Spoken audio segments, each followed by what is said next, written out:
কুল্লু নাফসিন যায়িকাতুল মাউত ওয়া ইন্নামা তুওয়াফাউনা উজুরাকুম ইয়াওমাল কিয়ামাহ ফামান যুহজিহা আনিন নারি ওয়া উদখিলাল জান্নাতা ফাকাদ ফাজ ওয়া মাল হায়াতুদ দুনিয়া ইল্লা মাতাউল গুরুর। আল্লাহ রাব্বুল আলামিন বলেন, প্রতিটি প্রাণকে মৃত্যুর স্বাদ আস্বাদন করতেই হবে। যে প্রাণী, যার প্রাণ আছে, তার মরতে হবে, কোনো সন্দেহ নাই। এই পৃথিবীতে আল্লাহর অস্তিত্বকে অবিশ্বাস করে এমন কোটি কোটি মানুষ এই পৃথিবীর মধ্যে আছে। তারা বলে স্রষ্টা বলে কেউ নাই, আল্লাহ বলে কেউ নাই, গোটা পৃথিবী এমনিতেই সৃষ্টি হয়েছে। বলেন তো, এই রকম বলার লোক সমাজে আছে না? না, অনেক আছে। অনেকে ভয়ে বলে না, অনেকে সুযোগ পাইলে বইলা দেয়। এদেরকে আমরা আমাদের ভাষায় নাস্তিক বলি। নাস্তিক, নাস্তিক যে সে আল্লাহকে অস্বীকার করে, পরকাল অস্বীকার করে, বলে মরার পরে কিচ্ছু নাই, মরব, মাটির সাথে পচে গলে মিশে যাব, হাসর, মিজান, পুলসেরাত, জান্নাত, জাহান্নাম এগুলো কিচ্ছু নাই, তারা বলে আর কি। তাহলে তারা আল্লাহ তাআলাকে অস্বীকার করে, ঠিক আছে, বুঝলাম। কিন্তু পৃথিবীর একটা জিনিস আছে, এটাকে কেউ অবিশ্বাস করে না, অস্বীকার করে না। এই ব্যাপারে কারো মত পার্থক্য আর মতভেদ নাই। স্বয়ং স্রষ্টার ব্যাপারে, আল্লাহর ব্যাপারে মতভেদ আছে। একদল বলে স্রষ্টা বলে কেউ নাই, তারা নাস্তিক। কিন্তু ওই স্রষ্টা, আল্লাহর সৃষ্টি একটা জিনিস যেটার নাম হলো মাউত, মৃত্যু। বলেন তো, এই মৃত্যুকে অস্বীকার করে পৃথিবীতে এই রকম একটা মানুষ আছে নাকি? আছে? কালিয়া করে আছে কেউ? বলবে যে না, যা হোক তা হোক, আমি জীবনে মরবো না। তাহলে মৃত্যু হলো এমন এক সত্য, বলে যেই সত্যকে কেউ অস্বীকার করে না। অথচ মৃত্যুর স্রষ্টা হলেন আল্লাহ। আল্লাহ তাআলা কুরআনুল কারীমের মধ্যে বলেন, আল্লাযী খালাকাল মাউতা ওয়াল হায়াতা লিয়াবলুয়াকুম আইয়ুকুম আহসানু আমালা। আল্লাহ তাআলা বলেন, তিনি আল্লাহ, কে? যিনি মৃত্যু এবং জীবন সৃষ্টি করেছেন। যদি প্রশ্ন করি, ও রব, কেন আপনি মৃত্যু সৃষ্টি করলেন, কেন জীবন সৃষ্টি করলেন? রব আমার জবাব দেয়, লিয়াবলুয়াকুম, তোমাদের পরীক্ষা করার জন্য। কিসের পরীক্ষা? আল্লাহ তাআলা বলেন, আইয়ুকুম আহসানু আমালা, পরীক্ষা হলো তোমাদের মধ্যে কার আমল কত সুন্দর। তাহলে মৃত্যু এবং জীবন সৃষ্টি করছে কে? জবান খুলে বলেন, আরো জোরে কোন, কে? কেন সৃষ্টি করছে? সৃষ্টির উদ্দেশ্য হলো যে আমরা আমাদের আমল কত সুন্দরভাবে এই দুনিয়াতে করি, এটা হলো মূল কারণ মৃত্যু আর জীবন সৃষ্টির। এজন্য দুনিয়ায় যার আমল সুন্দর, তার আখিরাত সুন্দর।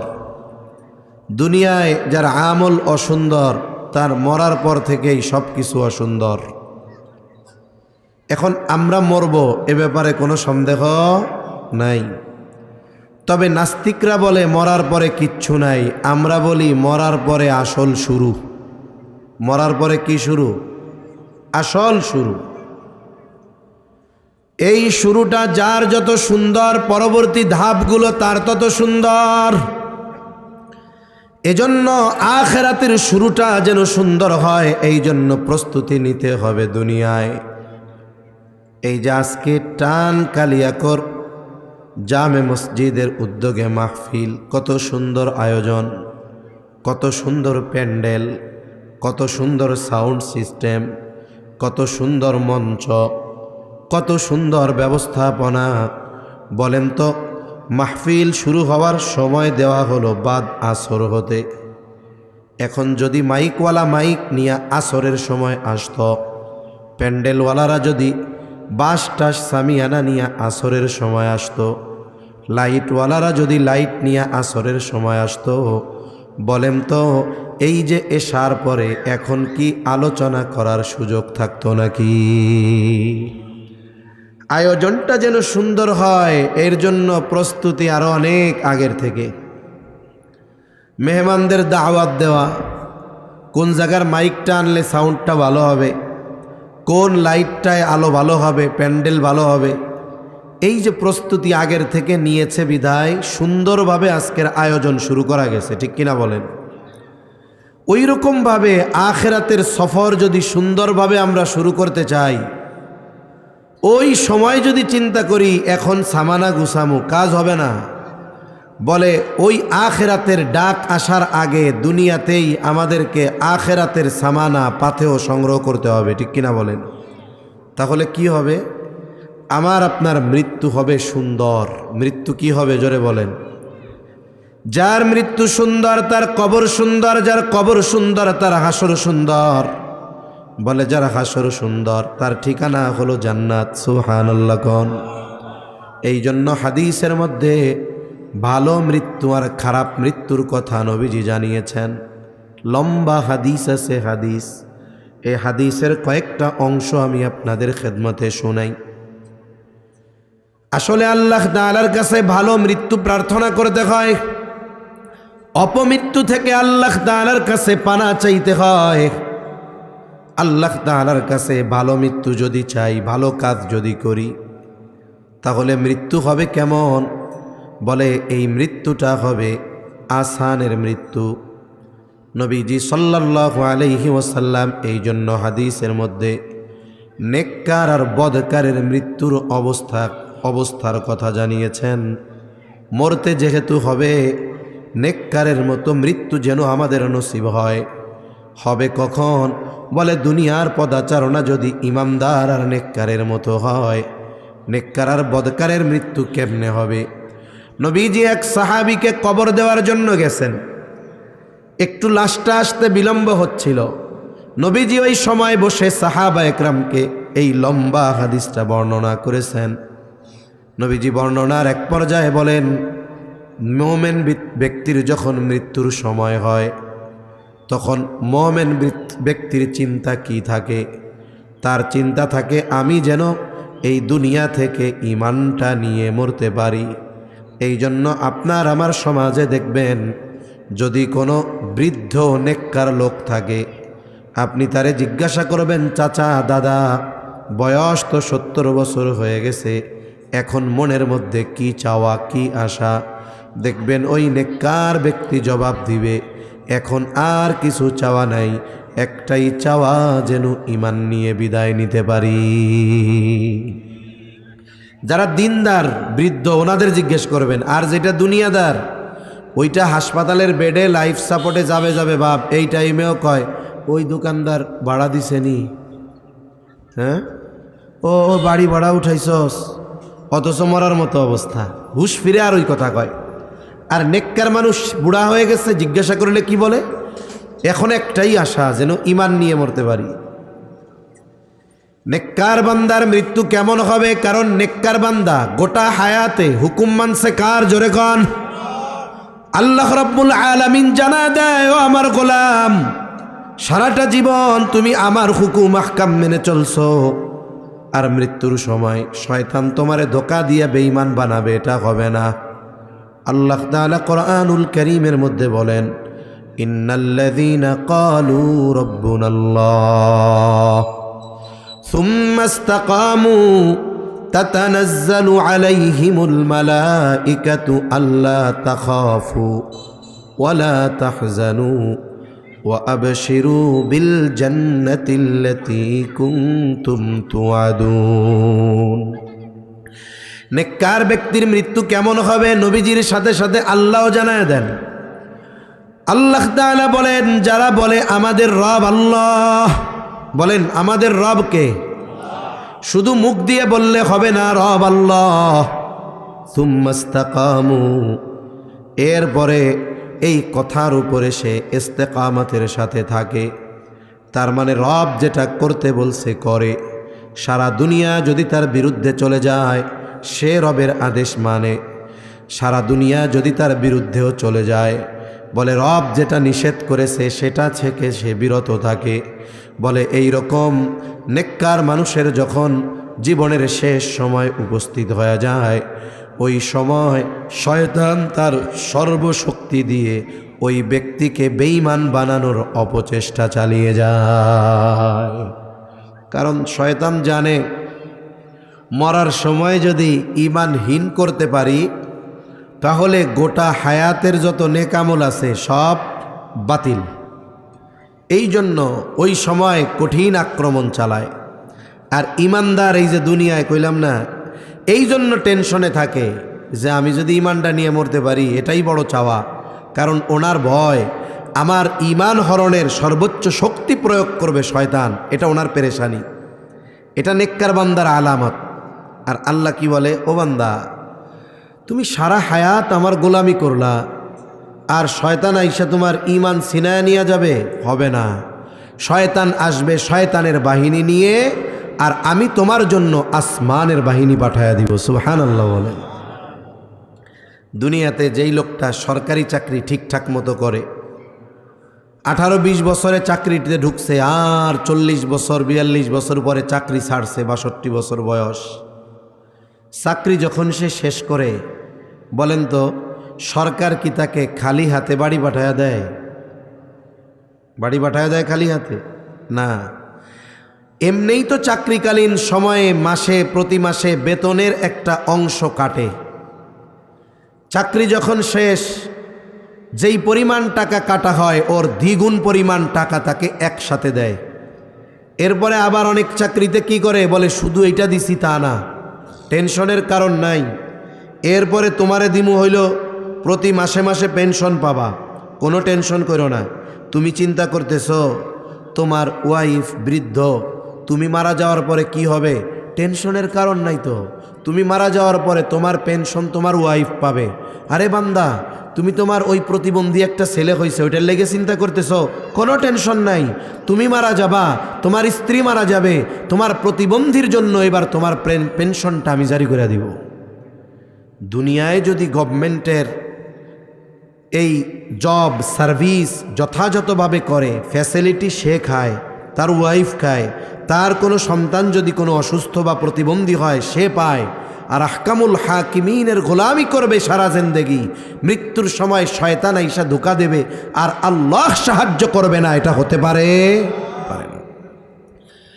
এজন্য আল্লাহ তাআলা বলেন, তাতানাজ্জালু আলাইহিমুল মালাইকা, শয়তান আসে তার বাহিনী নিয়ে, আর আল্লাহ তাআলা আসমান হতে ফেরেশতার বাহিনী তার সাহায্যের জন্য পাঠায়া দেয়। কোন আল্লাহু আকবার। মৃত্যুর সময় মানুষ সবচাইতে চিন্তিত থাকে। আবার দেখুন, মৃত্যুর কিন্তু যন্ত্রণা আছে।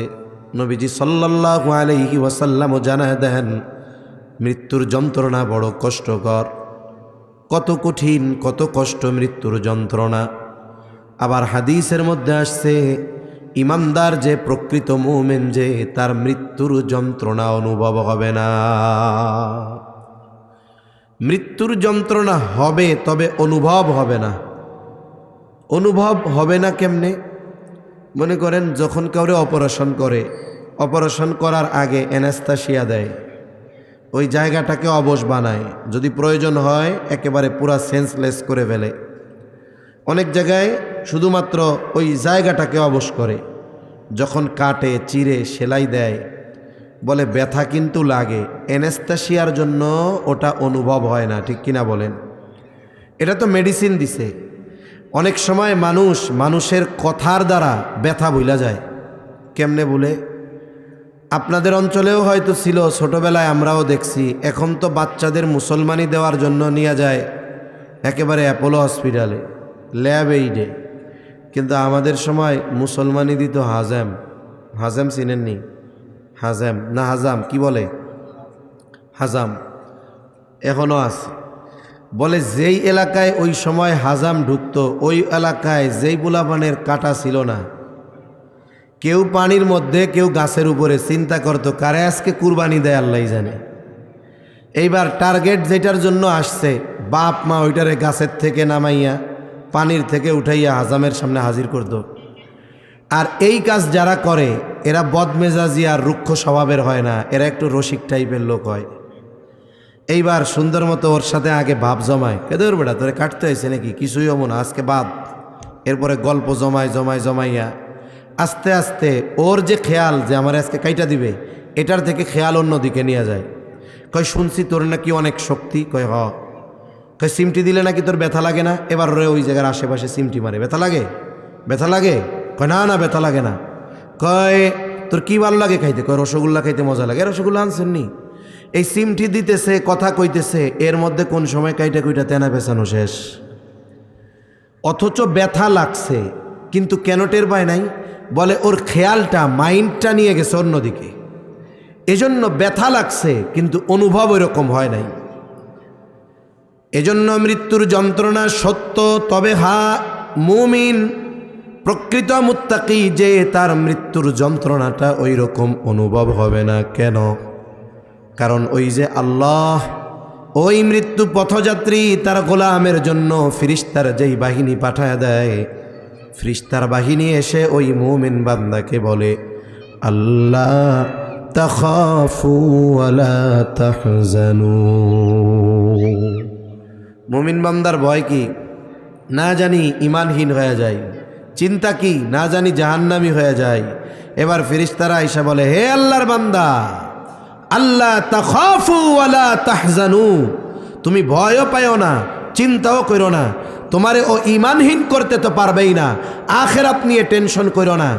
ওয়া আবশিরু বিল জান্নাহ, সাথে সাথে ওই ব্যক্তিকে জান্নাতের সুসংবাদ দিয়ে দেয়। সুবহানাল্লাহ। কোন এদিক দিয়ে জান্নাতের সুসংবাদ পেয়ে সে জান্নাত পাবার আশায় থাকে, আর এই দিক দিয়ে মৃত্যুর ফিরিস্তারা হাজির। নেককার বান্দার কাছে মৃত্যুর ফিরিস্তারা কেমনে আসে? নবীজি বলেন, সুন্দর সাদা ধবধবে পোশাকে সুঘ্রাণময় একটা কাপড় নিয়ে ওই মৃত্যু পথযাত্রী মোমেন বান্দার কাছে হাজির হয়ে যায়। এদিক দিয়ে সে জান্নাত পাওয়ার আশায় বিভোর, আর ফিরিস্তা এসে বলে, ও মুমিন বান্দার রূহ আল্লাহর রহমতের দিকে ধাবিত হও। যখন এই কথা বলে জান্নাতের সুসংবাদ পাইছে, নবীজি বলেন কেমনে মুমিন বান্দার রূহ তার দেহ থেকে বের হয়? বলে জগ থেকে আমরা যখন গ্লাসে পানি ঢালি, একেবারে সর্বশেষ ফোঁটাটা যেমন আস্তে করে জগের থেকে গ্লাসের মধ্যে পড়ে, ঠিক ওই রকম আস্তে করে মুমিন বান্দার রূহ তার শ্বাসের সাথে লোমকূপ দিয়ে আস্তে করে ওই ফিরিস্তাদের তোয়ালের মধ্যে চলে যায়। আর এই জায়গায় যদি বদকার হয় তার পরিস্থিতি কি হয়? তার জন্য আসমানের কোনো ফিরিস্তারা সুসংবাদ নিয়ে আসে না। ওই ব্যক্তির কাছে মৃত্যুর ফিরিস্তারা ভয়ানক সুরতে আর গন্ধযুক্ত পোশাক আর খসখসে সালার মতো একটা কাপড় নিয়ে হাজির হয়। দেখবেন কেউ যদি মৃত্যু পথযাত্রী ব্যক্তির পাশে অবস্থান করে থাকেন, মৃত্যু দেখে থাকেন, বুঝতে পারবেন। দেখবেন মৃত্যু পথযাত্রী ব্যক্তি এখনও মারা যায় নাই, তার পাশে অনেক মানুষ, কিন্তু উদাস চোখে সে যেন কি দেখতেছে আর খুঁজতেছে। বলে ওই সময়টাতে সে এমন কিছু জিনিস দেখতে পায় যেটা মানুষ দেখতে পায় না, কারণ ওর সাকারাতে মাউত শুরু হয়ে গেছে। ও দেখতে পায় যে কারা আসছে, কোন সুরতের ফিরিস্তারা আসছে। ওই সুরতের ফিরিস্তারা যখন আসে, এসে বলে এই পাপিষ্ঠ ব্যক্তির রূহ আল্লাহর আযাবের দিকে ধাবিত হ। এইবার দেহর থেকে রূহ বের হতে চায় না, দেহের মধ্যে ছুটাছুটি করে, এক ভয়ানক পরিস্থিতি হয়ে যায়। অনেক সময় এমন চিৎকার করে, আচরণ করে, আশেপাশের মানুষ ভয় পেয়ে যায়। আমি একজন মহিলার মৃত্যু দেখছি, ছোটবেলায় একেবারে মাদ্রাসায় পড়ি।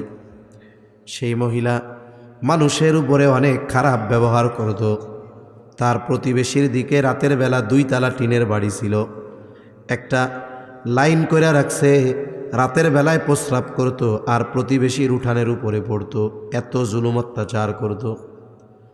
মহিলা কিন্তু সুন্দর, অনেক মুরব্বী হয়েছে, সুন্দর দেখা যায়, আমরা ছোট। অন্যান্য মহিলারা তার মৃত্যুর সময় গেছে, আমিও গেছি দেওয়ার জন্য।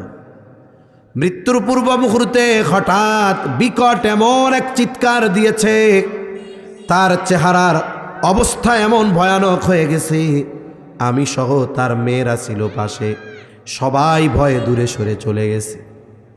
চিন্তা করে দেখেন এই মৃত্যুর যন্ত্রণা কেমন।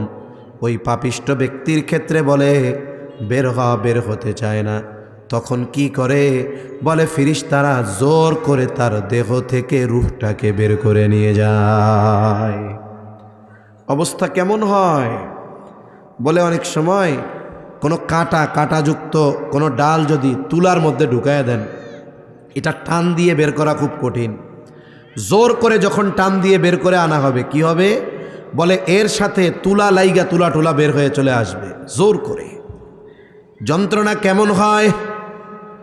নবীজি এক বর্ণনার মধ্যে বলেন, একটা জীবিত ছাগলের চামড়া যদি ছিলে ফেলা হতো যত কষ্ট হতো, বদকার ব্যক্তির রূহ কবজের সময়, জান কবজের সময় এর চাইতে বেশি কষ্ট অনুভব হয়। এইবার 2 ব্যক্তির অবস্থা কি? প্রথম ব্যক্তির রূহ সুন্দর সাদা কাপড়ে পেঁচায়া আসমানের দিকে নিয়ে যাওয়া হয়। আসমানের দরজায় ফেরেশতারা পাহারায় নিয়োজিত। বলা হয় কার রূহ? বলে অমকের ছেলে অমক। বলে হ্যাঁ, লোকটা বড় ভালো ছিল, নেককার ছিল। চিন্তা করছেন, হয়তো এই লোকটাকে কেউ চিনত না। আপনার এলাকার গ্রামের মানুষ তারে চিনে না, সেলিব্রিটি না, কিন্তু ওই লোকটার পরিচয় আসমানের ফেরেশতারা জানে। এই জন্য দুনিয়ায় অনেক মানুষ আছে, দুনিয়ায় চলাচল করে, কিন্তু দুনিয়ার মানুষ তারে চিনে না। দুনিয়ার মানুষের কাছে সে সেলিব্রিটি না, কিন্তু তারে আসমানের ফেরেশতারা চিনে। বলে হ্যাঁ, অমকের ছেলে অমক, সে তো নেককার, তার জন্য দরজা খোলার অনুমতি আছে। এইভাবে একের পর এক 7টি আসমানের দরজা তার জন্য খুলে দেওয়া হয়। আল্লাহর পক্ষ থেকে বলা হয়, যাও আমার এই বান্দার নামটা জান্নাতীদের তালিকায় অন্তর্ভুক্ত করে দাও। আর যেই ব্যক্তি বদকার, তার রূহ ওই গন্ধযুক্ত সালার মতো কাপড়ে পেঁচিয়ে উপরে যখন নিয়ে যাওয়া হয়, বলা হয় কার রূহ? অমকের ছেলে অমক। বলে না না, সে বড় বদকার, তার জন্য আসমানের দরজা খোলার অনুমতি নাই, তার নামটা জাহান্নামীদের তালিকায় অন্তর্ভুক্ত করে দাও। এইবার আলমে বরজখের মূল ইমিগ্রেশন শুরু হয়ে যায়। ইমিগ্রেশন হলো কি? বলে কবরের 3 প্রশ্ন হলো আখেরাতের ইমিগ্রেশন হবে। 3টি প্রশ্ন হবে ইমিগ্রেশনে। কয়টি প্রশ্ন? জোরে কোন? 3 প্রশ্ন। এই 3টা প্রশ্ন কি কি সবাই আমরা জানি না? সবাই জানেন তো? মুখ দিয়ে এখন একটু জানেন? সবাই আমরা জানি, অথচ বিষয়টা হলো এরকম, পরীক্ষার নিয়ম হলো প্রশ্ন গোপন থাকবে, হলে গিয়ে জানা যাবে। কিন্তু কবরে প্রশ্ন হবে, আল্লাহ আগেই জানাই দিচ্ছেন, নবীজি আগেও জানাই দিচ্ছেন। অথচ দুনিয়ার নিজাম কি? বলে পরীক্ষার প্রশ্ন হলে যাওয়ার আগ পর্যন্ত জানা যায় না। এই জন্য যেই পরীক্ষার প্রশ্ন আগে জানায় দেওয়া হয়, বলে জায়গা মতো গিয়ে এই প্রশ্নের উত্তর দেওয়া কঠিন। আর যেই প্রশ্ন আগে জানানো হয় না, হলে গেলে জানা যায়, বলে বাস্তবে ওই পরীক্ষার প্রশ্ন হয় সহজ। দুনিয়ার পরীক্ষায় পাশ করার অনেক সিস্টেম আছে, বৈধ আর অবৈধ সিস্টেম। একজন যদি ভালো মতো লেখাপড়া করে, কোনো ফাঁকি ফোকর না দেয়, পরীক্ষার হলে যেই প্রশ্ন আসুক ও জবাব দিতে পারবে কি পারবে না? ও পারবে, লেখাপড়া করছে। আর একজন লেখাপড়া করে নাই, সে চিন্তা করছে আমি এক গাঠি তাবিজ নিয়ে যাব। তাবিজ চিনেননি? কি গন্ধ! নকল। মোটামুটি একটু আইডিয়া হয়, সাররা কয়ে দেয় এগুলো আসতে পারে, এবার এক গাঁঠি নিছে, নেওয়ার পরে প্রশ্ন দেখাই বন্ধুরে কয় কাজ কিন্তু সারা বন্ধু জানছি সব লেগে গেছে। এইবার বাকিগুলো ফালায়া নকল করে সে পাশ করে। আর একজন হলো লেখাপড়াও করে না, ওনার নকল লেখারও যোগ্যতা নাই, কিন্তু আলাদা এক যোগ্যতা আল্লাহ তারে দিছে। আমি জেনারেলেও পরীক্ষা দিছি, তো দেখছি যে কিছু স্টুডেন্ট এমন, ওর খাতা কলমে ওর হাত থাকে ওর খাতায় আর চোখ থাকে আর একজনের পাতায়। ও আল্লাহ, তার মানে কি? কেউ পয়ড়া লেখা পাশ করে, কেউ নকল করে পাশ করে, কেউ আর একজনেরটা দেখা দেখা লেখা পাশ করে। কিন্তু আখেরাতে চিন্তা করেছে, প্রশ্ন করবে তিনটা, ধুমসে মুখস্থ করি দুনিয়ায়, ফেরেশতা জিজ্ঞেস করার আগেই জবাব দিব। কাজ হবে? জোরে কোন তো, কাজ হবে না। কেউ যদি চিন্তা করে নকল নিয়ে যাই, সন্তানরে যদি ওসিয়ত করে কাফনের মধ্যে এই 3 প্রশ্নের জবাবটা লেখা দিয়া দিস, আমি জবাব দিয়া দিব নে, কাজ হবে? জোরে বলেন, হবে? হবে না। কেউ যদি চিন্তা করে আর একজনের কাছ থেকে শুই না জবাবটা কইয়া দিব, কাজ হবে? হবে না। আপনারা কি কথা বুঝতেছেন? খেয়াল আছে আপনাদের? তাকবীর দেন একটা, নারায়ে তাকবীর, আরো জোরে নারায়ে তাকবীর। আচ্ছা, আসলে মাহফিল শীতের দিন বসতে আরাম হইল খেড়ের উপরে, এর উপরে একটু বসতে কষ্ট হয়, ঠান্ডা লাগে। এই জন্য বলতেও আমার কষ্ট লাগে যে আপনারা যদি একটু আগায় আগায় বসতেন ভালো হইতো। কারণ যেই জায়গাটা গরম বানাইছেন, আবার ঠান্ডা আর এক জায়গায় বৈশা গরম বানানো কত কষ্টের। যে জন্য যাদের একটু কষ্ট না হবে তারা একটু আগায় আগায় মিশে মিশে বসেন, আর যাদের কষ্ট হবে জায়গায় বসে থাকেন, অসুবিধা নেই। কবরের 3 প্রশ্নের জবাব যদি দিতে হয়, মুখস্থ করলে হবে না, লেখাপড়া করলে হবে না, নকল নিলে হবে না, 3 প্রশ্নের আলোকে দুনিয়ায় আমল করতে হবে। প্রথম প্রশ্ন, তোমার রবকে আল্লাহ বলে, আল্লাহর হুকুম আহকাম এই দুনিয়ায় মানতে হবে। 2 নাম্বার প্রশ্ন, আমা দীনুক, তোমার দিন কি? ইসলাম বলে, ইসলাম অনুযায়ী এই দুনিয়ায় চলতে হবে। 3 নাম্বার প্রশ্ন, নবীকে দেখায়া বলা হবে, অথবা বলা হবে ওমার নবিয়ুক, তোমার নবীকে, অথবা নবীজিকে দেখায়া বলা হবে মা হাযার রাজুলুল্লাযী বুইসা ফীকুম, এই ব্যক্তিকে যাকে তোমাদের কাছে প্রেরণ করা হয়েছিল। বলে, যেই ব্যক্তি দুনিয়ায় নবীর আদর্শে আদর্শিত হয়েছে ও জবাব দিবে, আমার নবী মুহাম্মাদুর রাসূলুল্লাহ সাল্লাল্লাহু আলাইহি ওয়াসাল্লাম। আমি বলি শোনেন, আল্লাহর কসম, এই 3 কথার উপরে দুনিয়ায় আমল না করলে কবরে জবাব দেওয়া সম্ভব না। সোজা হিসাব যেটা, যে হয় হোক, এই 3 প্রশ্নের জবাব কবরে গিয়ে দেওয়া সম্ভব নয়। এখন যিনি আমল করেছেন তিনি জবাব দিবেন। জবাব যখন দিবেন, পরীক্ষায় পাস, আল্লাহর পক্ষ থেকে ঘোষণা আসবে, সাদাকা আবদি সাদাকা আবদি ফাফরিশুহু মিনাল জান্নাহ ওয়ালবিসুহু মিনাল জান্নাহ ওয়াফতাহু লাহু বাবান ইলাল জান্নাহ। নবীজি বলেন, আল্লাহর পক্ষ থেকে ঘোষণা আসবে, আমার এই বান্দা সত্য বলেছে, জান্নাত থেকে জান্নাতি বিছানা এনে তার কবরে বিছায়া দাও, জান্নাত থেকে পোশাক এনে তাকে পরায় দাও, জান্নাতের সাথে তার কবরের সাথে একটা দরজা খুলে দাও। নবীজি হাদিসের মধ্যে বলেন, এই ব্যক্তির কবর হবে রাউদাতুম মিন রিয়াদিল জান্নাহ, জান্নাতের একটা বাগান। আবার অন্যান্য হাদিসে অন্যান্য কথা আসছে। কেন দেখেন, দুনিয়ায় কিন্তু অবসর সময় কাটানো সবার কাছে এক ধরনের কাজ ভালো লাগে না। কেউ আছে কি করে, সে অবসর পাইলে তার বাগান বাড়ি আছে, ওই জায়গায় যায়, ফুল ফল গাছগুলো দেখে, একটু যত্ন নেয়, একা একা তার ভাল লাগে। কিছু মানুষ আছে সপ্তাহে 7 দিন 6 দিন ঢাকা, যেই বাসায় আসছে সে কয় যে আজকে কিন্তু আমার কোনো কাম কাজ নাই, সারাদিন খালি ঘুম, কেউ ডিস্টার্ব করবা না, জুমার আগে কেউ ডাক দিবা না, জুমার নামাজ পড়ে খায়া দেয় আবার ঘুমায়। আবার কিছু লোক আছে বাড়িতে আসছে 6 দিন পর, আইসা বাইকটা রাইখাই দৌড় দিয়া খুঁজে বন্ধুরা কইরে, ও যায় আগে বন্ধুদের সাথে গল্প টল্প আড্ডা মাড্ডা মারে, তার মানে কি, অবসর সময়টা এক একজন এক এক রকমের কাজে অতিবাহিত করতে পছন্দ করে। এই জন্য হাদিসের মধ্যে ভিন্ন ভিন্ন কথা আসছে। হয়তো হতে পারে যার যেটা পছন্দ আলমে বরজখে দীর্ঘকাল, হয়তো তাকে ওই ফ্যাসিলিটি দেওয়া হবে। একজনের ব্যাপারে কি বলা হবে, নবীজি বলেন, যখন 3 প্রশ্নের জবাব দিবে তারে বলা হবে নাম কানাউমাতিল আরুস, তুমি ঘুমাও যেমন করে নতুন দুলা ঘুমায়। যখন কোনো নতুন দুলা শ্বশুর বাড়িতে বেড়াতে যায়, আশেপাশের সবাই দুলারে দেখতে যায়, কিন্তু দুলাভাই ঘুম। শালা কি কয়, দুলাভাই ঘুমাইতেছে, ডাক দেওয়া যাব না। পোলাপান যদি ওই বাসে আশেপাশে চিল্লা চিল্লি হুড়াহুড়ি করে, শাশুড়ি একটা লাঠি নিয়ে যায়, কয় সর, জামাই ঘুমাইতেছে না, ঘুমাইতে দে। তার মানে কি, নতুন দুলার মতো ঘুমাও, মানে তুমি এমনভাবে ঘুমাও তোমার কেউ ডিস্টার্ব করবে না।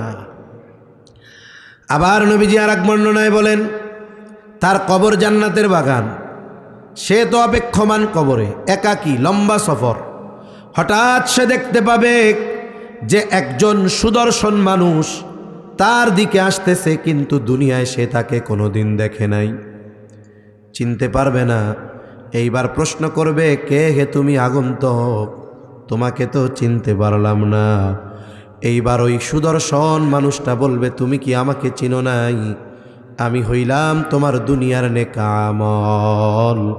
আল্লাহ তাআলা এইরকম সুন্দর সূরাত দিয়া তোমার কাছে আমাকে পাঠায়া দিয়েছে। তুমি চিন্তা করো না, ভীত হইও না, তোমাকে জান্নাত পর্যন্ত না পৌঁছিয়ে আমি তোমার থেকে আলাদা হব না। তাহলে নেককার ব্যক্তির মৃত্যু হবে আসানের মৃত্যু।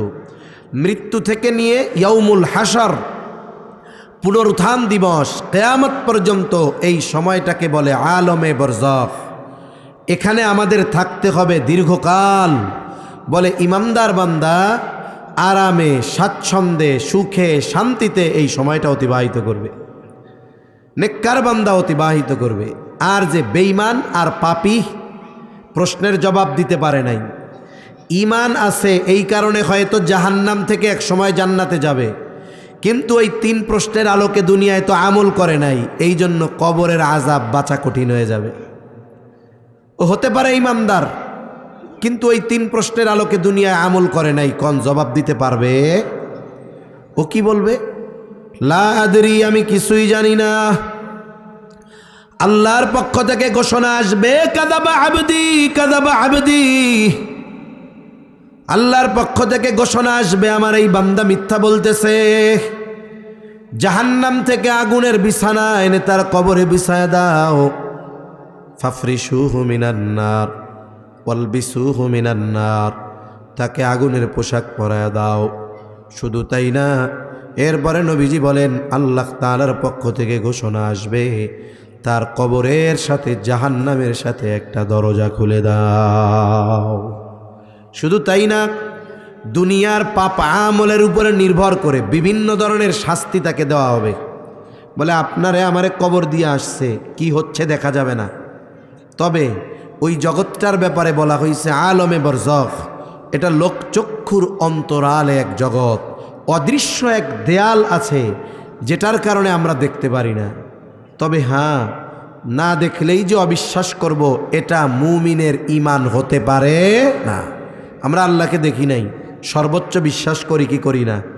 আল্লাহরে দেখি নাই, কিন্তু আল্লাহর ব্যাপারে যখন কেউ কটূক্তি করে, এই যে বাউল ফাউল আবুল সরকার যখন বলছে, বলে শুধুমাত্র হুজুররা না, মাদ্রাসার শিক্ষকরা না, আমার কলিজার টুকরা যুবক ভাই যে 5 ওয়াক্ত নামাজ ঠিকমতো পড়ে না, ও যখন শুনছে আল্লাহরে গালি দিছে, ওর কলিজায় রক্তক্ষরণ শুরু হয়েছে। ঠিক কিনা বলেন? এগুলো ঈমানের পরিচয়। সেজন্য কবরে দুনিয়ার বিভিন্ন পাপাচারে বিভিন্ন রকমের শাস্তি আল্লাহ তাআলা দিবেন। আল্লাহ চাইলে মাফ করতে পারেন, এটা আল্লাহর ইচ্ছা।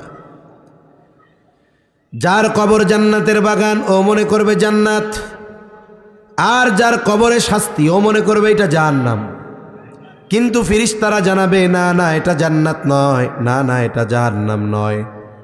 বলে প্রকৃত জান্নাত পাবা কিয়ামতের দিন হিসাব নিকাশের পরে। আর জাহান্নাম যে মনে করবে, তাকে বলা হবে এটা জাহান্নাম নয়, বরং প্রকৃত শাস্তি দেওয়া হবে তোমাকে কিয়ামতের পরে।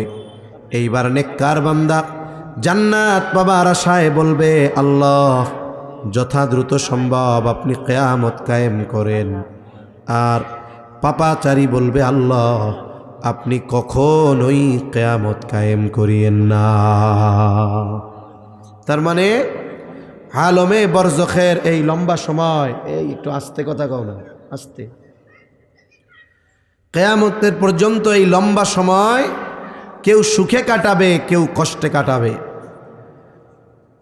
তাফসীরের মধ্যে আসছে, পৃথিবীর যেই মানুষটা সবচাইতে শেষে ইন্তেকাল করবে, মৃত্যুবরণ করবে, ওই ব্যক্তিও মিনিমাম 40,000 বছর আলমে বরজখে থাকবে। কয় হাজার বছর? জোরে বলেন, কয় হাজার বছর? 40,000 বছর। সবচাইতে কম সময় যেই লোকটা আলমে বরজখে থাকবে, সেও কমপক্ষে কত হাজার বছর থাকবে? 40,000 বছর। ওনার কথা আমরা আগে শুনি, এরপরে কথা কই।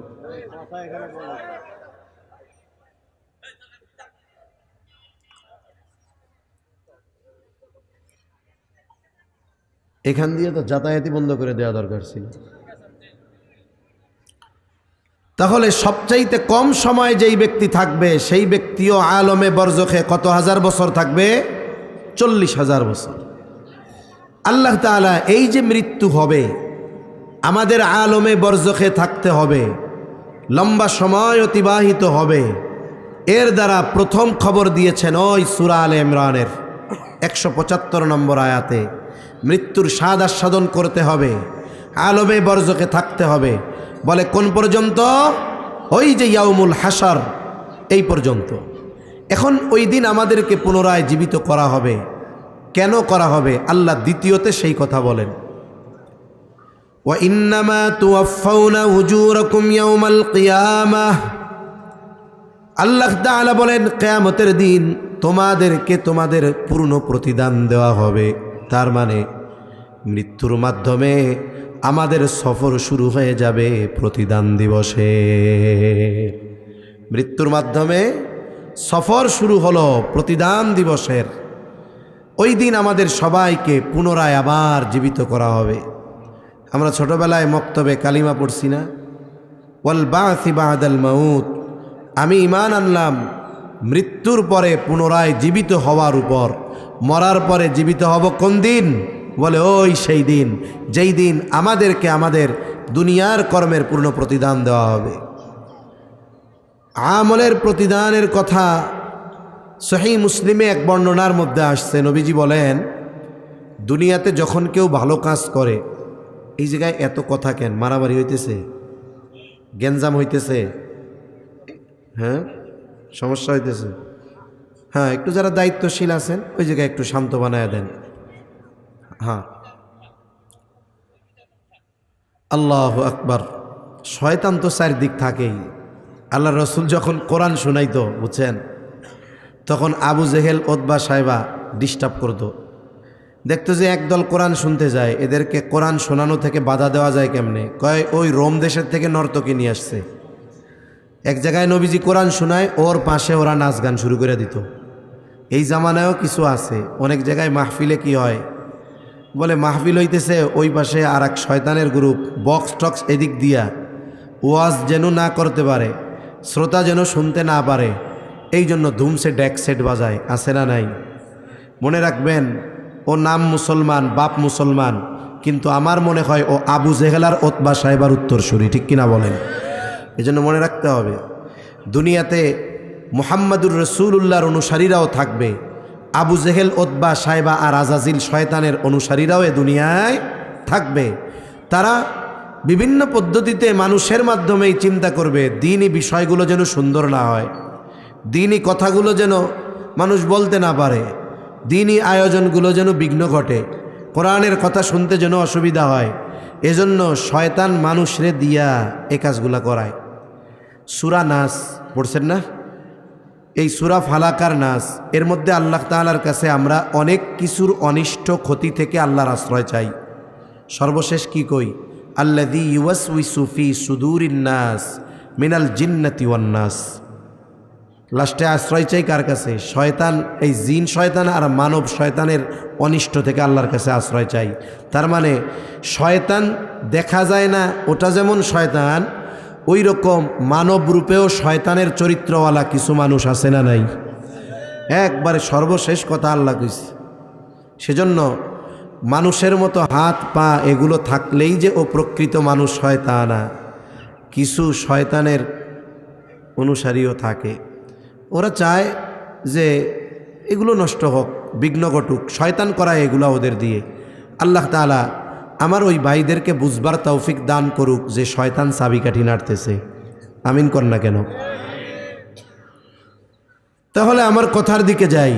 তাহলে চারটি কথার প্রথম কথা যে আমাদের মরতেই হবে। মরব কেন? বলে দুনিয়ার কর্মের হিসাব দেওয়ার জন্য ওই মৃত্যু নামক সফরের মাধ্যমে নতুন এক জগতে নেওয়া হবে, সফর চলবে। এবার তোমাদেরকে সর্বশেষ আবার কিয়ামতের দিন পুনরুত্থিত করা হবে। কেন? ওয়া ইন্নামা তুওয়াফাউনা উজুরাকুম ইয়াউমাল কিয়ামাহ। আয়াতের দ্বিতীয় কথা, তোমাদেরকে কিয়ামতের দিন পূর্ণ প্রতিদান দেওয়া হবে। কিসের পূর্ণ প্রতিদান? বলে দুনিয়ার কর্মের পূর্ণ প্রতিদান তোমাদের কিয়ামতের দিন দেওয়া হবে। এই জন্য দুনিয়াতে যদি কেউ নেক কাজ করে, ভালো কাজ করে, নবীজি জানায় দেন তার এই ভালো কাজের কিছু প্রতিদান আল্লাহ দুনিয়ায় দেন, পূর্ণ প্রতিদান আল্লাহ তাআলা কিয়ামতের দিন দিবে। আবার যদি কাফের কোনো ভালো কাজ করে, বলে তার পূর্ণ প্রতিদান ভালো কাজের এটা সব আল্লাহ একত্রে দুনিয়ায় দিয়ে দিবে। আবার কেউ যদি পাপ কাজ করে, আল্লাহ তাআলা জানায় দেন, নবীজি জানায় দেন, হয়তো ওই পাপ কাজের কিছু শাস্তি আল্লাহ দুনিয়ায় দিবেন, বাকিটা আখেরাতে দিবেন। তবে ইমানদারের ক্ষেত্রে সুযোগ, আল্লাহ যদি চায় আখেরাতে তাকে মাফ করে দিতে পারেন কি পারেন না। তবে যে বেঈমান তার জন্য মাফ নাই। দুনিয়ায় যা হোক তা হোক, আখেরাতে তাকে পাপ কাজের পূর্ণ শাস্তি আল্লাহ তাআলা দিবেন। এই আখেরাতে আল্লাহর সামনে আমাদের দাঁড়ানো লাগবে কি লাগবে না? জোরে বলেন, আরো জোরে বলেন, লাগবে কি লাগবে না? দাঁড়াইতে হবে। তাহলে মরতে হবে, বিশ্বাস করেন তো? মরার পরে যদি ভালো কাজ দুনিয়ায় করি, আলমে বরজখে শান্তি, সুখ, সমৃদ্ধি এইভাবে অতিবাহিত হবে। এরপরে কিয়ামতের দিন আমাদেরকে উঠতে হবে। কিয়ামতের দিনের ভয়াবহতা কত কঠিন আর কঠোর। ওই যে বলছিলাম, যার কবরে আযাব, ও মনে করছে এটা জাহান্নাম, অথচ জাহান্নাম না। যার কবরে শান্তি, ও মনে করছে এটা জান্নাত, আসলে জান্নাত না। সবাই তো উঠবে। হাসরের ময়দানে উঠবার পর যার কবরে আযাব ছিল, মনে করতেছিল জাহান্নাম, ও হাসরের ময়দানে উঠবার পর অবস্থা পর্যবেক্ষণ করে দেখে এর আগে যে আযাবে ছিল, কঠিন শাস্তিতে ছিল, এটা সে ভুলে যাবে। ও মনে করবে আগেই ভালো ছিলাম। কি বলবে তখন? আল্লাহ তাআলা বলেন, ক্বালু ইয়া ওয়াইলানা মান বা'আসানা মিন মারকাদিনা। যাদের কবরে আযাব ছিল, যারা মনে করতেছিল এটা জাহান্নাম, ওই মানুষগুলো বলবে, হায় দুর্ভোগ, কে আমাদেরকে আমাদের অবস্থান স্থল থেকে জাগায় দিল। তার মানে ছিল কিন্তু আযাবে, বলতেছে কে আমাদেরকে আমাদের অবস্থান থেকে জাগায় দিল। ওরা মনে করবে ওরা ঘুমায় ছিল। বলেন তো, আসলে ঘুম ছিল না শাস্তিতে ছিল? কেন ভুলে গেছে? কারণ হলো কবরের যেই ভয়াবহতা, হাসরের ময়দানের ভয়াবহতা আরও বেশি। এই জন্য এইটার ভয়ে সে আগেরটাকে ভুলে গেছে। ওরা এই জন্য বলবে, কে আমাদেরকে জাগায় দিল, আমরা তো ঘুমায়ছিলাম। এইবার ফেরেশতারা অথবা মুমিনরা তাদের এই কথার জবাবে বলবে, হাযা মা ওয়া'আদার রহমানু ওয়া সাদাকাল মুরসালুন। আল্লাহ তাআলা বলেন, মুমিন অথবা ফেরেশতারা জবাব দিবে, হাযা মা ওয়া'আদার রহমান। এটাই হলো সেই দিবস, এটাই হলো ইয়াউমুল হাসর, এটাই হলো ইয়াউমুল জাযা, এই দিবসের একচ্ছত্র আধিপত্য আল্লাহর, এই দিবসের বিচারপতি আল্লাহ। বলেন তো এই দিবস যে সংগঠিত হবে, হিসাব যে দেওয়া লাগবে, এই ওয়াদা কার? আল্লাহ ওয়াদা দিয়েছেন। আর এই ওয়াদার সত্যায়ন সব নবী রাসূলগণ তার উম্মতের কাছে করছে। কোরআনুল কারীমে এই ওয়াদার কথা আছে। আমাদের মসজিদের ইমাম সাহেব, খতিব সাহেবরা আমাদেরকে এই ওয়াদার কথা স্মরণ করায় দেয় যে ভাই যা করেন না কেন, মরতে কিন্তু হবে একদিন। আমলনামা কিন্তু আল্লাহ দিবে একদিন। দুনিয়ার কর্মের হিসাব একদিন দিতে হবে। ওই দিন শুধু হিসাব হবে না, ওই দিন তো আল্লাহ প্রতিদানও দিবে, ঠিক কিনা বলেন? এটা সেই প্রতিদান দিবস। আল্লাহ আমাদেরকে এই দিবসের কথা স্মরণ করায়া দিচ্ছেন। এটা হলো দ্বিতীয় কথা। অথচ আফসোসের বিষয়, আমরা ওই দিবসের কথা ভুলে গেছি, মরার কথাও ভুলছি, হিসাব যে দিতে হবে ওই দিনের কথাও আমরা ভুলে গেছি। কিয়ামতের দিন আমাদের এই জীবনে আমরা যা করি সব কর্ম আল্লাহ তাআলা সংরক্ষণের ব্যবস্থা করে রাখছেন। এবং আমাকে কিয়ামতের দিন আমার দুনিয়ার কর্মের যেই আমলনামা ফাইল আমার সামনে আল্লাহ তাআলা এগুলো দিয়ে দিবে। প্রত্যেকটা মানুষ তার দুনিয়ার কর্মের হিসাব পেয়ে যাবে, আমলনামা পেয়ে যাবে। আমলনামা যেই ভাষায় হোক না কেন আল্লাহ তাআলার পড়ার যোগ্যতা দিয়ে দিবে। কোরআনুল কারীমের মধ্যে আল্লাহ তাআলা জানায় দেন আমলনামা তো ছেড়ে দেওয়া হবে। একবারে যার আমলনামা তার কাছে যাবে, আমারটা আপনার কাছে, আপনারটা আমার কাছে, রং নম্বরে যাবে না। প্রত্যেকের আমলনামা প্রত্যেকের কাছে পৌঁছায়া যাবে। তবে আমলনামা পাবার পদ্ধতি দুইটা। একদল ডান হাতে আমলনামা পাবে, আর একদল বাম হাতে আমলনামা পাবে। সবাই ইচ্ছা করলেই ডান হাতে আমলনামা নিতে পারবে না। আল্লাহ তাআলা কর্ম অনুযায়ী কে কোন হাতে আমলনামা পাবে এটার ফয়সালা আল্লাহ তাআলা করবে।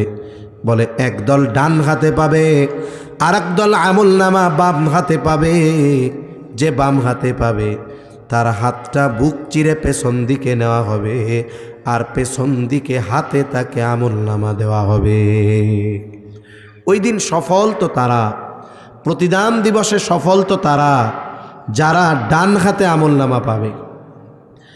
আমলনামা দেওয়া হবে, আল্লাহ তাআলা বলবেন ইকরা কিতাবাকা কাফা বিনাফসিকাল ইয়াওমা আলাইকা হাসিবা। আল্লাহ তাআলা বলেন তুমি পড়ো তোমার কিতাব, পড়ো তোমার আমলনামা। তোমার নিজের হিসাবের জন্য তুমি নিজেই যথেষ্ট। এইবার আমলনামা যারা পড়বে বলবে মালি হাযাল কিতাব লা ইউগাদিরু সগীরাতাও ওয়ালা কাবীরাতান ইল্লা আহসাহা। যেই ভাষায় হোক পড়ার যোগ্যতা আল্লাহ দান করবে। একটা বিষয় বাংলাদেশে ঘটতেছে, এই জন্য সতর্ক করা দরকার। বিষয়টা কি? বিষয়টা হলো প্রযুক্তির কারণে এখন গোটা দুনিয়া একটা গ্রামে পরিণত হয়ে গেছে। পৃথিবীতে যত ভাষা আছে গুগলের মধ্যে ওই ভয়েস ট্রান্সলেট সহ এগুলোর অনুবাদ অটোমেটিক করা যায়। আপনি চাচ্ছেন যে আপনি একজন চাইনিজের সাথে কথা বলবেন, কিন্তু তার ভাষাও আমি বুঝি না, আমার ভাষাও সে বোঝে না। মোবাইলের মধ্যে সাথে কথা বলবেন, গুগল ট্রান্সলেট চালু করে রাখবেন, সে কি বলতেছে ফোনে বলবে, আর আপনার স্ক্রিনে বাংলায় ওইটা উঠে যাবে। এখন আপনি তার এই কথাগুলোর জবাব দিবেন আপনার ভাষায়, আর ও চায়নায় বৈশা বৈশা ওর মোবাইলে দেখবে যে আপনার কথাগুলো চায়না ভাষায় উঠে যাচ্ছে। তার মানে কি, আমি যদি কোনো অপরিচিতর সাথে কথা বলতে চাই প্রযুক্তির কারণে বলেন তো এটা সহজ না কঠিন? এখন অতি সহজ হয়ে গেছে। এইগুলোকে কেন্দ্র করে আমরা মাঝে মধ্যে দেখি যে অনেক বিদেশিদের সাথে, চাইনিজ ওই কোন দেশের লোকদের সাথে আমাদের দেশের কিছু মা বাবা, অভিভাবক সম্পদের লোভে মেয়েকে বিবাহ দিয়ে দিচ্ছে। এরকম এক ঘটনা অনেক জায়গায় ঘটছে, যেটা দুঃসংবাদ, খারাপ খবর। বেশ কয়েকজনকে এই দেশে থাকছে, কিছুদিন থাকার পরে এরা বিদেশে নিয়ে গেছে। বিদেশে নিয়ে যাওয়ার পরে এবার আসল রূপ বের হয়ে গেছে। তাকে মানে সুন্দর মতো বৈধ পদ্ধতিতে ওরে পাচার করে নিল। এখন ওর শেষ পরিণতি কি হবে আল্লাহ জানে। ওই দেশ থেকে কয়েকটা মেয়ে এইরকম সুযোগ পেয়ে ভিডিও পাঠাইছে যে মা আমি ভুল বুঝতে পারছি, আমার অবস্থা খারাপ, এরা আমারে কি করবে ঠিক নাই, আমারে নিয়ে যাওয়ার ব্যবস্থা করেন। এজন্য এই যে ভাষা বোঝার কারণে, কথা বলার সুযোগের কারণে, আমি আপনি লোভের কারণে এই ধরনের কোনো কাজে জড়িয়ে যাব না, সাবধান। এখন এই বিষয়গুলো খুব কঠিন হয়ে যাচ্ছে সময়ের সাথে সাথে। তামুলনামা পড়তে পারবে, পড়া কি বলবে?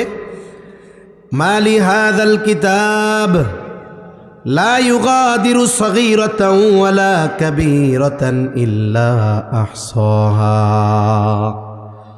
হারে কেমন আজব এক কিতাব, একটা ছোট বড় বিষয় বাদ যায় নাই। ওই যে ছোট যেই পাপ আমি ভুলে গেছি, কিন্তু আমলনামায় বাদ যায় নাই। বৃহৎ যেটা সেটাও থাকবে। এইবার যারা ডান খাতে আমলনামা পাইবে ওরা মোটামুটি সুনিশ্চিত যে ওর শেষ ঠিকানা হবে জান্নাত। যদি পাপের কারণে কিছুকাল জাহান্নামেও যাওয়া লাগে, তবে অনন্তকাল জাহান্নামে তার থাকা লাগবে না। এজন্য সে খুশি হয়ে যাবে। হিসাব তো পরে, আমার পাপের শাস্তি আল্লাহ দিবেন কি দিবেন না, মাফ করে দিবেন কি দিবেন না, এটা আল্লাহর ইখতিয়ার। তবে ডান খাতে আমলনামা পাবার দ্বারা এই বিষয়টা সুনিশ্চিত যে আমাকে চিরকাল জাহান্নামে থাকা লাগবে না। এই জন্য সে এত খুশি হবে, কি বলবে? আল্লাহ তাআলা বলেন, ফাআম্মা মান উতিয়া কিতাবাহু বিয়ামিনিহি ফায়াকুলু হাউমুকরাউ কিতাবিয়া।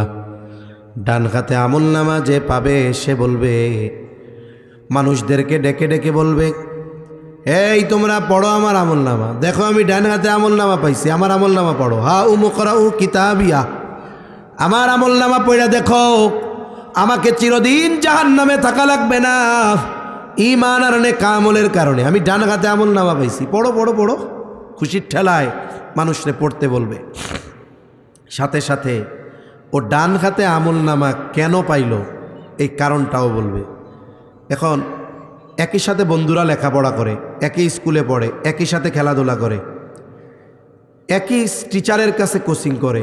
এখন একজনে প্লাস পাইছে আর একজন এ মাইনাস পাইছে। এ মাইনাসওয়ালা জিজ্ঞাসা করে, কি কিরে দোস্ত, আমরা তো একসাথে পড়ি, একসাথে খেলাধুলা করি, একই স্যারের কাছে প্রাইভেট পড়ি, একইগুলা পড়লাম, তাহলে আমি এ মাইনাস পাইলাম, তুই এ প্লাস পাইলি কেমনে? কয়, শোনো ভাই, তোমরা তো পড়ো, আমি তোমাদের সাথে রাত 10টায় ব্যাডমিন্টন খেলা গিয়া রাত 12টা পর্যন্ত এক্সট্রা লেখাপড়া করি। তার মানে কি, আমি এই যে এক্সট্রা মেহনত করছি এই জন্য আমি গোল্ডেন এ প্লাস পাইছি, ঠিক কিনা বলেন? ও ডান হাতে আমলনামা পাবার কারণটা বলে দিবে, কি বলবে? ইন্নী যানানতু আন্নী মুলাকিন হিসাবিয়া। মূল কারণ হলো এইটা যে কেন আমি ডান হাতে আমলনামা পেয়েছি জানো? আমি এই ব্যাপারে দৃঢ় ধারণা রাখতাম, ঈমান রাখতাম, বিশ্বাস রাখতাম। কোন ব্যাপারে? যে আমি দুনিয়ায় যেই কর্ম করি কারো কাছে যদি হিসাব দেওয়া নাও লাগে, বলেন তো কার সামনে হিসাব দেওয়া লাগবে? জোরে বলেন, কার সামনে? আমি আপনি দুনিয়ায় যা করতেছি কেউ হয়তো দেখে না, আইনের চোখ ফাঁকি দিলাম, মানুষের চোখ ফাঁকি দিলাম, আরে আমার ওয়াইফেরেও ফাঁকি দিলাম, সন্তানরে ফাঁকি দিলাম, মা বাবারে ফাঁকি দিলাম, দুনিয়ার একটা কাক পক্ষীও জানে না। ওই হিসাব দুনিয়ায় দেওয়া লাগলো না, আমি তো কই বাইসা গেছি। কিন্তু বলেন তো ওই হিসাবটাও যার সামনে দেওয়া লাগবে তিনি কে? এত জোরে আল্লাহর নাম কইছেন, কে? জোরে বলেন, আল্লাহ। হিসাব আল্লাহর সামনে দেওয়া লাগবেই। কিন্তু আফসোস, আজকে আমাদের অবস্থা কি যে আমরা যদি মানুষের চোখ, প্রশাসনের চোখ, সিসি ক্যামেরার লেন্সকে ফাঁকি দিতে পারি, আমরা মনে করি আমাদের চাইতে বুদ্ধিমান আর কেউ নাই।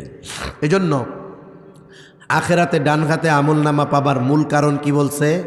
যে আমি দুনিয়ায় এই ব্যাপারে দৃঢ় বিশ্বাস করতাম যে আমার দুনিয়ার কর্মের হিসাব দেওয়া লাগবে কার সামনে? আরো জোরে বলেন, কার সামনে? এই কথাটা আমরা মুখ দিয়ে সবাই বলবো, কিন্তু যদি বাস্তবে দৃঢ় ঈমান আমাদের থাকে এই কথার উপরে যে হ্যাঁ, আমি আমার প্রত্যেকটা কাজের ব্যাপারে চিন্তা করি যে আমাকে আমার এই কাজের হিসাব আল্লাহর সামনে দেওয়া লাগবে, তাহলে আল্লাহর কসম আমাদের দুনিয়ার জীবন সুন্দর হয়ে যাবে। ঠিক কিনা বলেন? দেখবেন আর গুনাহ নাই, দেখবেন আর গালাগালি নাই, দেখবেন আর মারামারি নাই, দেখবেন আর সুদ ঘুষ নাই, দেখবেন আর অন্যর জমিন দখল নাই, দেখবেন আর ওলামা একরামের সাথে খারাপ ব্যবহার নাই, দেখবেন আর বেনামাজি নাই। এক কথায় একটা মাত্র চিন্তা মানুষের জীবন পরিবর্তন করে দিতে পারে, আখেরাতে ডান হাতে আমলনামা পাবার কারণ হতে পারে। ঠিক কিনা বলেন? কিন্তু আফসোস, এই জিনিসটাই শয়তান আমাদের মনে রাখতে দিতে চায় না। এজন্য শয়তান মরার কথাও ভুলায় রাখে। দুনিয়ায় যা করতেছি এটার হিসাব যে আল্লাহর সামনে দিতে হবে, এটাও শয়তান আমাদের ভুলায় রাখে, আর আমরাও ভুলে থাকি। কিন্তু সাবধান, এটা করা যাবে না। তাহলে আরেক দল আমলনামা পাবে বাম হাতে। কোন হাতে? জোরে কোন, আরো জোরে বলেন, কোন হাতে? বাম হাতে। যারা বাম হাতে আমলনামা পাবে তাদের অভিব্যক্তি কেমন হবে?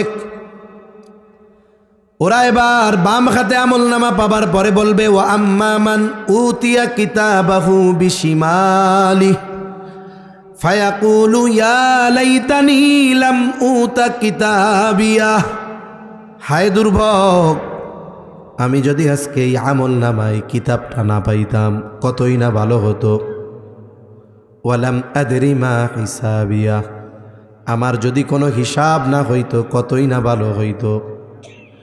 এরপরে তারা বলবে, ওয়ালাম আদরি মা হিসাবিয়া ইয়া লাইতাহা কানাতিল কাদিয়া। বলবে, ওই যে দুনিয়ার থেকে যে মরছিলাম ওটাই যদি আমার চূড়ান্ত ধ্বংস হতো কতই না ভালো হতো।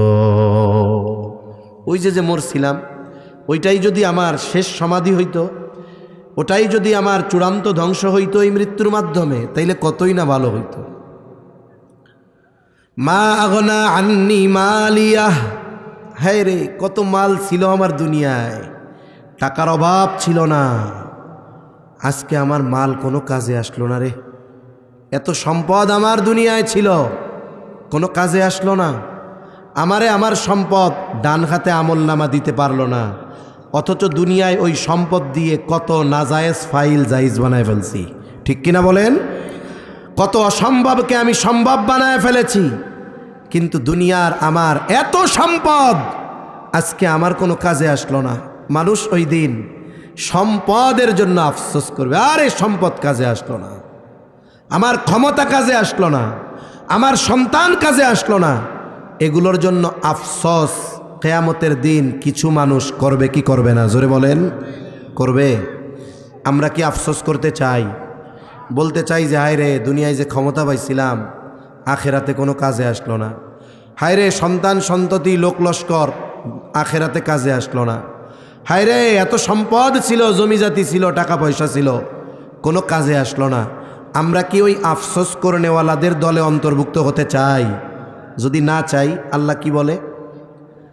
আল্লাহ তাআলা বলেন, وأنفقوا مما رزقناكم من قبل أن يأتي أحدكم الموت। আল্লাহ তাআলা বলেন, তোমাদেরকে যেই রিজিক দেওয়া হয়েছে, রিজিক বলতে শুধু ভাত তরকারি গোশত এটা না, বলে টাকা পয়সা ধন দৌলত সম্মান, এক কথায় ক্ষমতা প্রভাব প্রতিপত্তি সব কিছু রিজিকের অন্তর্ভুক্ত। তবে আল্লাহ তাআলা বলেন, তোমাদের যেই রিজিক দেওয়া হয়েছে তোমরা মৃত্যু আসার পূর্বে ওই রিজিক থেকে তোমরা ব্যয় করো। ওয়ানফিকু মিম্মা রাযাকনাকুম মিন ক্বাবলি আন ইয়াতিয়া আহাদাকুমুল মাউত। তোমাদেরকে যেই রিজিক দেওয়া হয়েছে তা থেকে তোমরা মৃত্যু আসার আগে ব্যয় করো। নির্দেশ কার? জোরে কোন, একেবারে জবান খুলে বলেন কার? আল্লাহ। তাহলে যদি সম্মান রিজিক হয়, খাবার রিজিক হয়, টাকা পয়সা রিজিক হয়, এখানে উদ্দেশ্য হলো সাদকা। উদ্দেশ্য কি? জোরে বলেন, দান, সাদকা। মৃত্যু আসার পূর্বে কেন দান করবা? ও ভাই, আমি আপনি মরার আগেই আমার আপনার সম্পদের উপরে আমার আপনার কর্তৃত্ব 100% থাকে না। একজন পিতা, সে যদি মারা যাওয়ার আগে ওসিয়ত করলো, সম্পদের মালিক মনে করেন আমি, অধিকার আমার না? আমি মারা যাওয়ার আগে ওসিয়ত করছি যে আমি মারা যাওয়ার পরে আমার সব সম্পদ ওই মাদ্রাসায় দিয়ে দিবা। ইসলাম কি বলে? এ ওসিয়ত মান্য করতে তার সন্তানেরা বাধ্য নয়। কেন নয়? বলে ওসিয়ত যদি তার সমুদয় সম্পদের সর্বোচ্চ 3 ভাগের 1 ভাগ হয়, কয় ভাগের 1 ভাগ, তাহলে এই আদেশ মানতে, অভিভাবকের আদেশ মানতে তার ওয়ারিশরা বাধ্য। কিন্তু যদি আমি ওসিয়ত করি পুরা সম্পদ দিয়ে দাও, তারা দিতে বাধ্য না। তার মানে কি? আমি মরার আগেই আমার সম্পদের উপরে পূর্ণ কর্তৃত্ব আমার থাকে না। কথা বুঝেন নাই? এই জন্য আল্লাহ বলল, মরার পরে তো তোমার থাকবে না, তুমি যা গোছাইতেছো এটা তো তোমার না, তুমি এটার পরিপূর্ণ দান করে দেওয়ার ওসিয়ত করবা, এটা ওরা মানতে বাধ্য না। তার মানে কি? সম্পদ আমার না, সম্পদ অন্যদের। তবে হ্যাঁ, নবীজি এক হাদিসের মধ্যে বলেন, মানুষ বলে আমার আমার আমার আমার আমার আমার আমার, তা তোমার কতটুক? তুমি যতটুকু খেয়েছ, তুমি যা পরিধান করেছ, 3 নাম্বার তুমি যা আল্লাহর রাস্তায় ব্যয় করেছ, এই 3টা তোমার, এর বাইরে বাকি তোমার কিছু নাই।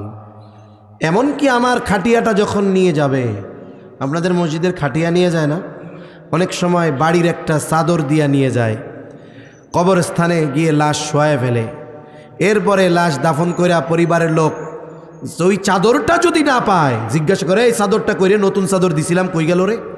অথচ আপনার টাকা দিয়ে কেনা হয়েছিল, ওই চাদরটাও আমার আপনার কবরের মধ্যে দিবে না। এজন্য আল্লাহ তাআলা বলেন, মৃত্যু আসার আগে তোমরা আল্লাহর রাস্তায় ব্যয় করো, নাইলে কি হবে? মরার পরে আফসোস করবা, কিন্তু কিছু করার থাকবে না।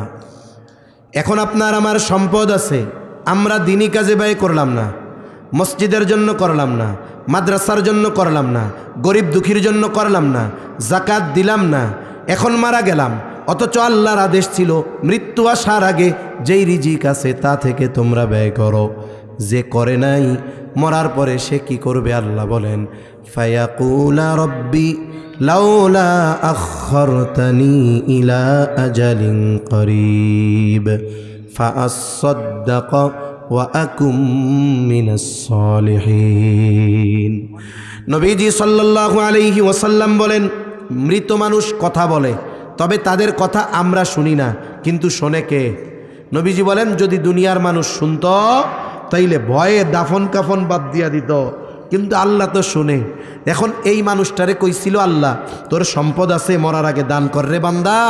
ও মরার আগে করে নাই, এখন ও মরার পরে কি বলবে? আল্লাহ বলেন, ও বলবে, ও রব লাউলা আখরতানি ইলা আজালিন করিব, আমাকে যদি সামান্য সময়ের জন্য আবার দুনিয়ায় যাওয়ার সুযোগ দেওয়া হইতো, যদি একটু হায়াত দিতেন, একটু অবকাশ দিতেন, যদি আবার একটু দুনিয়ায় যাওয়ার মতো ব্যবস্থা করে দিতেন। ও রব, আপনি বলছিলেন বান্দা মরার আগে যা দিছি তা থেকে দান কইরো, আমি তো করি নাই, এবার একটু আমারে যাইতে দেন, তাহলে আমি ফাআসাদ্দাক, আপনি যেই রিজিক দিয়েছেন তা থেকে সদকা করব।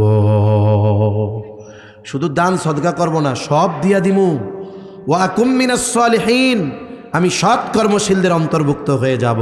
বলেন তো, ওই লোকটা মরার পরে যত আবেগ, দরদ, আশা নিয়ে আল্লাহর কাছে একটা সেকেন্ডের জন্য যদি সুযোগ চায়, আল্লাহ কি ওরে 1 সেকেন্ডের জন্য দুনিয়া আসতে দিবে? দান সদকা করতে পারবে? ভালো কাজ করতে পারবে? সেই সুযোগ হবে না। তবে হ্যাঁ, যেহেতু এখন আমরা বেঁচে আছি, এখন আমাদের জন্য করার সুযোগ আছে। তাহলে আমার কোনটা? যেটা রেখে যাই সেটা আমার না, যেটা আমি ব্যয় করি, যেটা আমি খাই, যেটা আমি আল্লাহর জন্য সদকা করি, দান করি, বলে এটাই আমার কথা শেষ। এখন আপনারা চিন্তা করবেন, আপনাদের কাছে আমি শুধু কিছু চিন্তার কথা দিয়ে আর 2 একটু কথা বলে আমি কথা শেষ করে দিব। বলেন তো, সম্পদ কার? আরো জোরে বলেন, কার? জান্নাত কার? বলেন তো। ওই মিয়া, কোন জান্নাত আমার? জোরে কোন জান্নাত কার? যদি এই ইমান ঠিক থাকে যে সম্পদ আল্লাহর, তাইলে আমি বললাম জান্নাত আপনার। আমার কথা আল্লাহর কথা, ইন্নাল্লাহ হাশতারা মিনাল মুমিনিনা আনফুসাহুম ওয়া আমওয়ালাহুম বিআন্না লাহুমুল জান্নাহ। আল্লাহর সাথে কেনা বেচা আমাদের হয়ে গেছে। আল্লাহ বলেন তিনি মুমিনের জান মাল জান্নাতের বিনিময়ে কিনে নিয়েছেন, কিনে নিবেন না, কেনা বেচা হয়ে গেছে। আল্লাহর মাল আমার কাছে আছে, আমার জান্নাত আল্লাহর কাছে আছে। আমি যেহেতু জান্নাতের মালিক, মরার পরেই জান্নাতি নেয়ামত পাইতে থাকমু। তবে মাল তো আল্লাহর, মাল কার? তবে আল্লাহ ব্যয় করার জন্য সুযোগ দিছে, গানের অনুষ্ঠানে না, অন্যান্য পাপাচারে না। কোথায় ব্যয় করবা? হাদিসে আসছে নিজে ভালো খাও, পরিবারে খাওয়াও, কোনো গুনাহ নাই, তবে অপব্যয় করবা না। দান সাদকা করো, কোনো অসুবিধা নাই। এখন সম্পদ যদি আল্লাহর হয়, এখন সেই সম্পদ যদি আল্লাহর ঘরের জন্য দরকার হয়, দেওয়ার দরকার আছে না নাই?